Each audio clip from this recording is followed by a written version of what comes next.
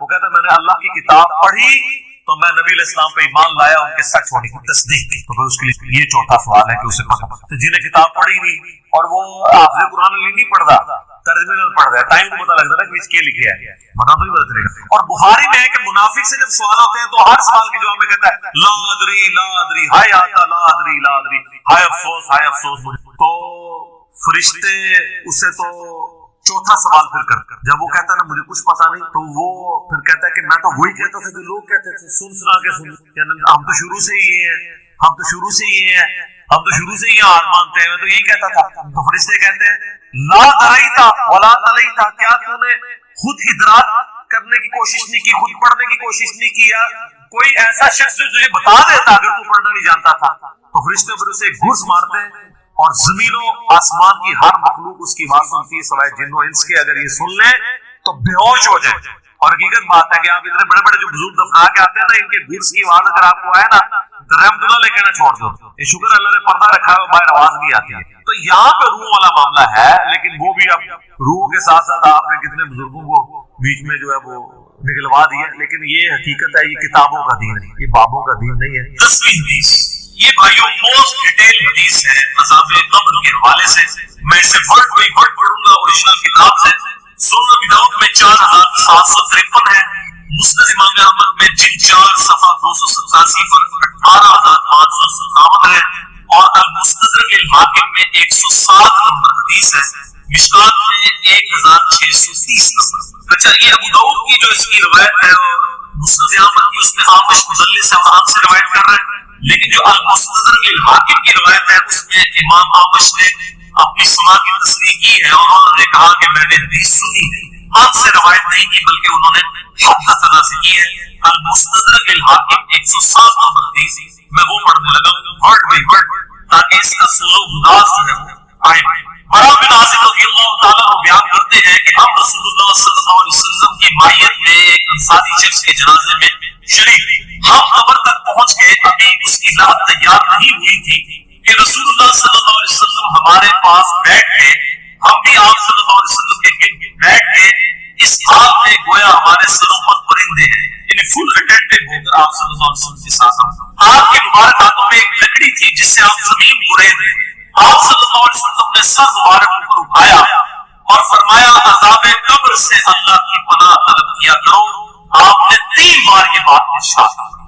پھر آپ صلی اللہ علیہ وسلم نے ارشاد فرمایا بندہ مومن جب دنیا سے رابطہ توڑ کر آخرت کی طرف متوجہ ہوتا ہے, یعنی جب اس کی موت کا وقت آتا ہے, تو سورج کی طرح چمکتے دمکتے سفید چہروں والے فرشتے جنتی خوشبودار جنتی کفن اس کے پاس آتے ہیں حتیٰ کہ وہ حد نظر تک اس کے سامنے بیٹھ جاتے ہیں. پھر ملک الموت تشریف لاتے ہیں حتیٰ کہ وہ اس کے سر کے پاس بیٹھ جاتے ہیں. اچھا قرآن میں ملک الموت کا نام آیا ہے سورہ سجدہ کے اندر, حدیث کے اندر بھی, البتہ تورات میں اس کا نام اسرائیل بھی آیا ہے. اور ہمارے اہل سنت کے جو اولین مفسرین ہیں امام طبری رحمہ اللہ المتوفی 310 ہجری, انہوں نے بھی یہ ورڈ استعمال کیا ہے. لہذا موت کے فرشتے کو اسرائیل کہنا بھی جائز ہے ہمارے سلف کے.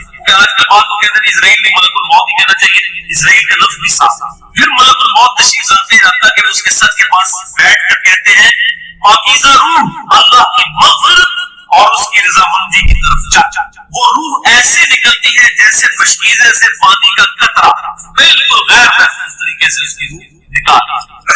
اور جب ملک الموت اس کی روح نکالتے ہیں تو باقی فرشتے اسے آگ چپکنے کے برابر بھی ملک الموت کے پاس نہیں رہنے دیتے, بلکہ اسے فوراً اس کے کفن اور اس خوشبو میں لپیٹ دیتے ہیں جو جنت سے لائی. پھر اس کی روح کو لے کر بلند ہوتے ہیں اور فرشتوں کی جس جماعت کے پاس سے وہ گزرتے ہیں تو فرشتے پوچھتے ہیں یہ کیسی خوشبو ہے, تو وہ اس کے دنیا کے ناموں میں سے بہترین نام لے کر بتاتے ہیں کہ یہ فلاں بن فلاں کی روح ہے.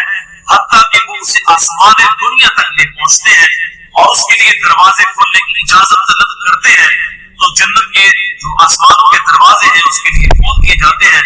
پھر ہر آسمان کے مقرب فرشتے اگلے آسمان تک اس پروٹوکول دیتے ہوئے اس روح کے ساتھ حتیٰ کہ اسے 7ویں آسمان تک پہنچا دیا جاتا ہے.